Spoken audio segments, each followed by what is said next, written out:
กบ่เพิ่นให้ จั ตาก มกั กัน บรู้จัก อืม แปลว่าทางจักว่าทางบ่ได้ก็ทางตัดทางนั่นน่ะหว่าบัดนี้เพิ่น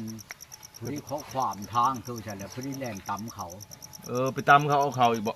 ตำเอาเขาบ่แม่นอันนั้นดอกบ่แม่นเขาตำดอกเพิ่นเองก็ไปตำเลยมันถูกทางพิษว่าเชียร์ให้เขาน่ะ คนแก่คนใหญ่ปานใดเพิ่นใหญ่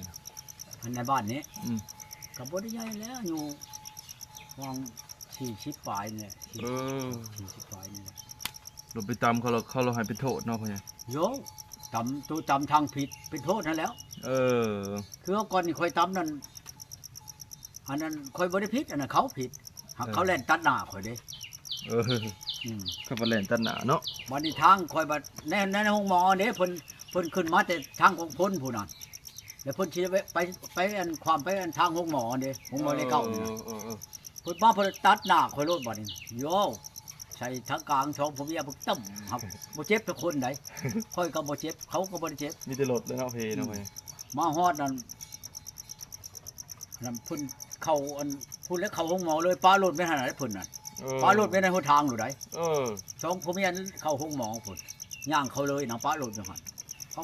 วันนี้พวกตำรวจมาเขาไปใช้อันผู้เจ้ารถนี่เอ้าพูดแล้วตัวว่าเข้าห้องหมอผู้จักเขาย่างเขาพุ่นเขาพ่อเมียเขาบ่ได้เจ็บว่าเขาย่างไปเฉยอยู่เขาอยู่รถเพิ่นไปเอาขึ้นรถแล้วบัดเอาขึ้นรถนั่นกระบะยังเขา กระบะเขานั่นรถคอยเจ็บบ่ได้เอาขึ้นเจ้าเจ็บบ่ได้เจ็บตัวเองว่ะเขาขึ้นบัดนี้เขาไปนำมึงรู้เอานำไม่ใช่ตัวเองจักมันอยู่ในใช่จักบ่นำได้บ่เอ้าเขาเจ้าบ่ได้เจ็บแล้วก็เสียบ่แสนหนึ่งแล้วเสียตัวเองว่ะเอาเงินให้ตำรวจแสนนึงรถเพิ่นก็อยู่ในทึงรถเขาพุ่นแหละ คือเสียเงิน เสียน้อยเสียหลายบ่จักแล้ว คือเสียเงิน100,000เนาะพ่อใหญ่ ฮะ คือเสียเงิน100,000เนาะเอาเสียมันแล้วข่อยขี้คันอยากลำไรผมบ่ได้เจ็บบ่ได้หยังเลยเขาเอานำสินะสบายดีเด้อสบายดีคันว่านี่คนเจ็บคนอันนั้นมันก็สิเสียหลายนี่แหละนี่มันไผก็บ่ได้เจ็บข่อยก็บ่ได้เจ็บเขาก็บ่ได้เจ็บ เมื่อวานไม่มา คนก็บ่ได้เจ็บแต่ยาเสียกันแล้วก็ถามแต่ชื่อข่อยเอาเบอร์โทรหมอนั้นก็บ่ได้ออกมาแต่ตำรวจน่ะถามว่าเขาบ่ได้เจ็บบ่ได้เจ็บแล้วเขาบ่ได้เจ็บแล้วเขาจังย่างเฉยอยู่เขาจะปารถเขาแม่นี่จักหัวเขาแล้วบ่เขาเอาขึ้นรถเขาว่าเอาไปให้ทานดีกว่าข่อยว่าเอารถบักอันนี้เอาไปนี่ดีกว่าบัดข่อยมาแล้วอย่างนี้นั่นบ่อนนั้นเพื่อนบ่อนใกล้ๆหั่นเขาเดินอยู่บ้านนั้นที่ช้างนี่นะทางรักษานี่นะบ้านลืมแต่แล้วบ้านเขาอยู่เขามาเขียนหั่นค่อยไปค่อยมาแล้วค่อยแวะถามเป็นอะไรรถนั่นตำรวจเอาขึ้นนั่นรถเขานี่เข้าไปเลยบ่ว่าฉันเขาออกมาจากโรงหมอแล้วเขาก็เชียร์จักเชียร์หน่อยหลายบ่ได้เขาก็บ่ได้เบิ่งว่าฉันเขาก็ลงว่าฉันโอ้ยจะเอาไปเลยก็บ่ไปดอกแต่อันผิดนั่นมันแล้วผิดของมันเล่นตัดหน้าเด้เนี่ยตัดหน้าพ่อใหญ่แล้วเนาะเขาเบิ่งเขากวดกาเบิ่งรถนั่นตาที่หยอกที่ยานก็มีคุกหักมันบ่ได้ที่ยานกับข่อยเนาะตัดออกมาเลยบ่พ่อใหญ่ตัดหน้าข่อยโลด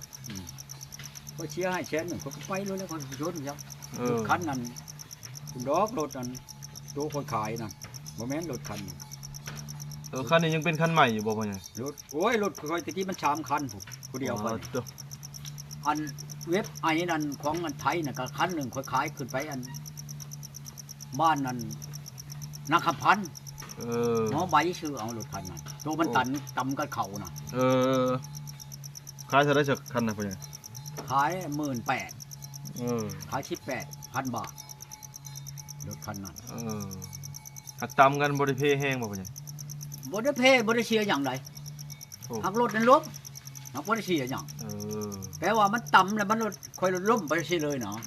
มันบ่ได้ว่าอันนั้นรถอันนั้นมันวองแท้ๆได้รถนั้นคันตัวนั้นมันแห้งบ่คือว่า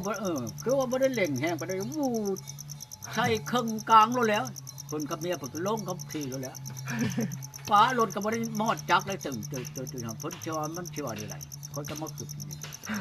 ยาคนก็บ่ได้ห่วงหัวมัน รถกับวงไปแล้วเนาะพ่อใหญ่เนาะ อืม ป้าใช่เนาะพ่อใหญ่เนาะ มาค่อยก็ขายให้อันบักใบ เออขายให้แล้วจังไปชื่อคันนี้บ่พ่อใหญ่หรือว่าคันนี้ก็ อ๋อคันนี้ก็ชื่อพร้อมกันกับต้นคันนั้นอีกคันนี่นะ แสดง วั ว่าน นี้ ในเฮือนมี3คันเนาะ แปลว่ารถอันโอ้ยรถหยังก่อของอันจีนนั่นคันนั้นคันค่อยขายนั่น อื้อจีน ค่อยขายอยู่รักชาวฮกขายอันค่อยเอาเมียอยู่รักชาวฮกนี่เด้ โอ้ ค่อยขายให้เขาขายอันคือว่าขาย6,000รถคันนั้น เออมีหลายคันเนาะ3คันเนาะ บ้านนี้รถจักผู้เดียวขี่3คันอันรถอันค่อยขายอันไปอัน18,000นั่นก็รถลูก อืม ลูกป้ากันกับแม่มันน่ะมัน อืม มันป้ามันเขาหรือป้าไม่ให้ค่อยเบิดร อื ถ ม คันนั้นที่ค่อยขี่ที่นี่ก็รถลูก เออ รถค่อยเองนะค่อยขายอยู่รักชาว6ขาย6,000รถคันนั้น อืม ขายตัวนั้นรถลูกตัวนั้นขาย18 อืมเดี๋ยวขาย6เนาะ ตัวนี้นั่น 8กับ6 ค่อยว่าสิไปถ่ายจักรมันอยู่แล้วนี่ถ่ายจักรใช่จักรใหม่นะแต่ว่าจักรตัวนี้เชี่ยวออก อ๋อ มั มัน น เป็ เป็น น จักรใหม่จักรอัน110ใช่ เออตัวนี้มันเป็นได้ใช่ป่ะมันบ่คักบ่ มัน สตาร์ท เก่า ไว้ แล้วมันเฮิงแหละ เออ วันนี้อันขาจะตัดมันน่ะหักขาจะตัดตัวนี้คันบ่ได้ผ่าจักรซะก่อนนั้นจังสิได้เปลี่ยนอันขาจะตัดใช่เดี๋ยวนี้มันบ่ได้จะตัดเด้จะตัดมือโลดได้ โอ้นั่นเนาะ หมออันนั้นเฮ็ดให้อยู่ในเชโนนี่มันเฮ็ดบ่ได้แล้วมันเฮ็ดอันจะตัดมือเลยโล อืม เสีย6แสนชาว โอ้ มื้อนั้นค่อยเฮ็ดให้หมอนี่เฮ็ดให้นะยาวมันแหละมันไปสะดวกระยะนะบัดนี้แล้วมันว่าคันเจ้าสิเอานั่นค่อยเปลี่ยนจักรให้นี่นั่น 3,000 มันว่า เออ 3,000 บาท นั่นน่ะเนาะพ่อใหญ่ 3,000แหละแปลว่ามันเฮ็ดให้เรียบร้อยนะจักรชื่อมาใหม่ๆแล้วแหล้ว อืม เรียกอันจักร110นี่เปลี่ยนใหม่พังซะก่อนมันขี่ตัวนี้มันชันยังนั่นนี่แล้วค่อยว่าสิมีบ่ผู้เอาอัน300,000อันจักรตัวนี้น่ะมันบ่มีแล้วมันว่า เออ บ่มีไผชื่อดอกว่า300,000เอาซั่นเอ้าค่อยถ่ายเอาแล้วก็แล้วแต่เจ้าแล้วเจ้าจะเอามือแม่นเก่ามือแม่นเพิ่นว่าเอาแล้วบัดนี้เขาจะมาคือหาเขาสิหาชื่อเอาห่างเก่าเขาน่ะ คือว่าหก มาแล้วสิติดอันนั้นใช่ ทุกวันจะบอก คือว่าเขาซื้อตัวนั้นก็6,000นะพ่อใหญ่ ฮะ จักรรถนะจักรใหม่นะ 6,000 เออ อันนี้3,000ได้หมอนี่บ่ 3,000บ่ 3,000หมอ จักรใหม่เลยบ่ จักใหม่แล้วแหละ เออ มันว่าเอี่ยมๆออกมาบ่มีบ่แม่นมื้อ2มื้อ3แล้วมื้อ1อยู่แล้วมันน่ะมันสิเอามาให้3,000 ถึกเนาะพ่อใหญ่เนาะ ฮะ ถึกเนาะ ถึก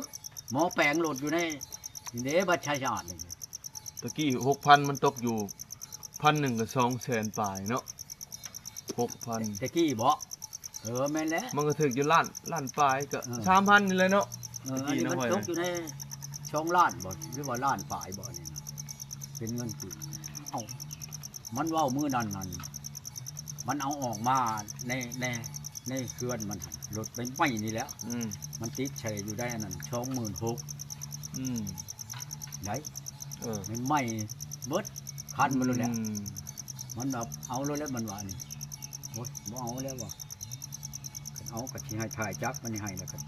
จำสิขี่นะรถนี่ไล่จัง อืม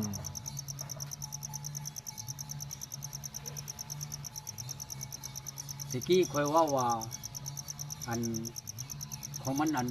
มันเว้าในอันโทรศัพท์นี่นะมันว่าถ่ายจักนั่นคือว่า 5,000บ่หรือ 6,000บ่กัน เออ ค่อยเลยไปเว่าชูมันพังหมอนั่นน่ะมือมันแปลงรถให้ค่อยนะค่อยว่าจักใหม่นั่นเขาจะได้5,000โอ้ยมาถ่ายน้ำค่อยนี่ค่อยเอาแต่3,000มันว่า เอ ค่ อ อยชื่อไม่ใช่ให้หรอกครบเบิดมันว่าได้มันว่า เออ จัก110มันว่าหรือเพียงก็ช่างไม้มันว่า จักมือหนึ่งแล้วเหรอวะพ่อใหญ่ มือหนึงรู้แล้ว เจ้าสิถ่ายมื้อใดละมาโลดมันว่ามาป้าโลดครับชาในไหนมันว่าตัวสิประกอบเขา บ่พ่อใหญ่ต้นนั้นพ่อใหญ่ชูดให้เรียบร้อยแล้วบ่พ่อใหญ่ อันใด ยังก็ดูนางจักจันนะบ่ เนาะเนาะ หน่อจักจัน ยังบ่ได้เฮ็ดให้ได้ เออ วันคานผู้แล้วมื้อนั้นบ่ถึกวันคานมื้อดับเพิ่นเลยบ่เฮ็ดให้มันบ่งามมื้อ มือดับมือยังข้างในบ่พ่อใหญ่ มันแปลว่ามื้อวันชินดับหั่นเด้ มือน่ะถือมือดับบ่ มื้อนั้นได้มื้อวันคานได้วันชินดับแล้วมื้อนั้นแต่ค่อยบ่เฮ็ดให้ มันวันบ่งามบ่ มันวันค้านสิมามื้ออื่นมื้อฮื้อนี่เขายังสิเฮ็ดให้ยังสิลงกระถาให้ลงกระถาห่ออันนั้นจับจัน พอดีถึกมือนั่นแหละเนาะ ถึงมือมันงามได้แม่เฮ็ด ถึกมืองาม ถึงมือเฮ็ดลิ้นเฮ้ย ถึงมือเงินออกอีกอันนี้ยังบ่ได้เงินได้พ่อใหญ่ บ่ได้ก็บ่ย่านดอกค่อยเฮ็ดให้บัดมาจังเอามาให้ก็ได้ดอก มื้อฮื้อนี่แหละที่เบิ่งเงินออก แต่บัดนี้ก็วันศุกร์เพิ่นบอก วันศุกร์เสาร์อาทิตย์จันทร์อังคารยัง4มื้อ ที่มือ จะ บ่ สิได้เฮ็ดให้เจ้า เก้าเช้า21โอ้ ไปสิเจ้าก็มา มีละลายมือเติมเนาะพ่อใหญ่เนาะดียังแน่พ่อใหญ่เนาะ เอาแล้วเจ้าก็เฮ็ดหักหอมแม่นบ่ คนหักคนหอมหาเงินได้ไปหมานนี่แหละเฮ็ดไปตัวนี้แหละเฮ็ดอันคาถานี่ก็ดี แต่มันเองน่ะมันก็ยังอันนั้นพอแห้งแล้วแต่จักจั่นมันก็ดี มันก็มีฤทธิ์ดีอยู่แล้ว ขนาดมั เฮาน หอ ล ม ง มัน คา ยังดั ถาง เนาะ ใช่แล้วมันแห้งขึ้นอันนั้นแล้ว มันชี้ดอกพอจริงอันนั้น พ่อใหญ่ชูดนี่ชูดจังมือไปมือเดียวครับพ่อใหญ่ ก็เห็นแล้วเขาก็ชูดอันนั้นโลแล้วปุ๊บมันโลแล้วของลงคาถาเลยกับปุ๊บคาถา คู่หนึ่ง200,000เนาะพ่อใหญ่เนาะ ยั ยังมีหลายคู่เนาะพ่อใหญ่เนาะ ยังหลายอยู่ไดน้ำลาวหั่นได ญาติ FC เพิ่นได้ยินเพิ่นอยากได้นำ อยากได้ก็แปลว่าเฮาไปค้าขายงายมือบ่มันถึกหมู่ถึกคู่ถึกอ้ายถึกน้องถึกบ้านถึกเมืองมันบ่ผิดบ่เถียงนา อันอีตานี่อีนายนี่บ้านห้วยเมานี่นะนี่อันพี่น้องบ่แม่นพี่น้องคนรู้จักกันกับอันเมียข่อยนี่แหละแล้วเอามาคู่หนึ่งผัวกับคู่หนึ่งเมียคู่หนึ่งถึกเลขชามที่เธอแหละอันถึกนอนอันจักจันแต่เก่าก็บ่ได้ถึกจักเทื่อดอก ถึกเลข3โตบ่พ่อใหญ่ มื้อนั้นน่ะผัวพันแล้วผัวให้ไปชื่อเมียพัดบ่ชื่อชานั้นชื่อไปแนวอื่นผู้หลายนั้นพัดชื่ออันปองผัวบอกนั้น 2,000 กีบนึงสิชื่อโอ้ยไม่ชาติเราอ่ะถึกนะถึกโตควรคู่น้ำผัวน่ะผัวพันเมื่อไหร่ก็ไม่ถึกโลดผัวนั่นก็ถึกช่องชามเถื่อแหละบัดนี้ละมื้อนั้นมื้อมันสิออกชุดเพิ่นเอามานี่แล้วเอาเงินให้เมียเงิน100,000ไปชื่อเลขเอาเลขอันนั้นเด้อว่าฉันหมอผัวนี่บอกไปแล้วบ่ชื่อซะรู้หักบ่หลายน่ะ2,001ชื่อเลขเราพุ่นหลายเลขเราอันนั้นน่ะโยกมาปัดมันออกแล้วผัวแล้วเอาข่อยก็ว่ามันสิออกของข่อยแล้วเพิ่นว่านี่ดิเห็นแล้วบ่ว่าเถียงกันแล้วมื้อนี้เดี๋ยวนี้เมื่อพูดได้เมื่อบ้านเมียพูดได้พลานผู้บ้านนางมีผู้ช่องคืนว่าสิมามื้ออื่นนั่นน่ะพ่อใหญ่เนาะ ข่อยโทรบอกว่าคันโตมานั่นชื่ออันบ้างมากินนี่เด้อเฮ้ยว่าเฮาสิเอาเงินให้มันว่าคือบางอยากคือจะกินนั่นถ้ามันยังเป็นมาแล้วสิมุกเนาะบอกให้มันเอาตัวยังเป็น50,000 เขาก็พ่อใหญ่เฮ็ดให้บ่พ่อใหญ่หรือว่าเขาเอาไว้เองเขา อันนั้นนะก็ค่อยเนี่ยเฮ็ดให้เฮ็ดกับโลกกระถาให้นั่นกระถานั้นมันใช้ได้108อย่างกระถาค่อยเฮ็ดอันใด ลึกดีเนาะพ่อใหญ่ เฮ็ดแปลว่าได้ชูท่านะ108อย่างโลดก็คือเบิ่ง108อย่างมันสิมีอย่างใดแหน่จึงจนฮอด108ลงกระถา108มันก็เบิดแล้วอันนี้ค่อยถือไปหั่นแพ้เบิดฮอดผีสังข้างลายกันได้เบิดทุกอย่างนะอันนี้นั่นบ่แม่นว่าที่นี่คนเฮ็ดคนลองผีเฮ็ดผีกระทำแม่นบ่ได้รีบเบิด108อย่างนั้นมันทุกชอบกระถา108มันก็เบิดแล้วในโลกนี่ก็เป็น108แล้วมันสูงกว่าหมู่ในนั่นดอกหาเงินหาคำมันก็ได้ดีนะถือหมู่ถือครูบ่มีคนเครียดคนช่างนะตัวนี้นั่นกันสมมุติว่าเฮาเป็นทหารเนาะก็เจ้านายก็หักหอมนี่นั่นนะหมู่ครูก็หักหอมเฮานี่ได้ของอันนี้นั่นลง108ใช่นั้นบ่ผิดบ่พลาดแต่ว่าจักจั่นนั่นค่อยก็บ่ทันได้เคยใช้จักเทื่อดอกหากันเอาอีนายนี่จังมาเห็นนี่แหละนางมันเป็นแบบกกเบี้ยไม้นะครับแต่ว่าเป็นนางจักจั่นค่อยก็บ่ทันเห็นจักเทื่อนั้นมันเอื้อยเล่านี่ป้านั่นแฮงงามอันนั้นน่ะเราว่าเขาให้คือว่า2,500แหละเราบ่ขาย 2,500 บาทได้ตัวงามบ่พ่อตัวมันเป็นเบ้าอยู่เด้อันนั้นหากัดบ่อนหัวออกน้อยนึงค่อยว่าให้ค่อยชะป้าโอ้ยบ่ได้เราเขาให้ค่อย 2,500 แหละเอาแล้วค่อยนำบ่มีจะกีบก็เอาเป็นหยังโอ้ยบ่ได้เราอ่ะต้องญาติคืนมื้อนั้นนั่นเนาะเราก็ยังอยู่ในเฮือนนั่นแหละบ่พ่อใหญ่ เอานางจักจันมาแล้วก็เฮ็ดยันใส่แผ่นทองแล้วก็เอาแผ่นทองโอบบ่ให้นั่น เอา บ่ เพนท้องโอบมาแล้ว โอบบ่ช่องโตบ่โอบใส่นํกันน่ะบ่ แต่ว่าบ่โอบคนละอัน เออ คนละ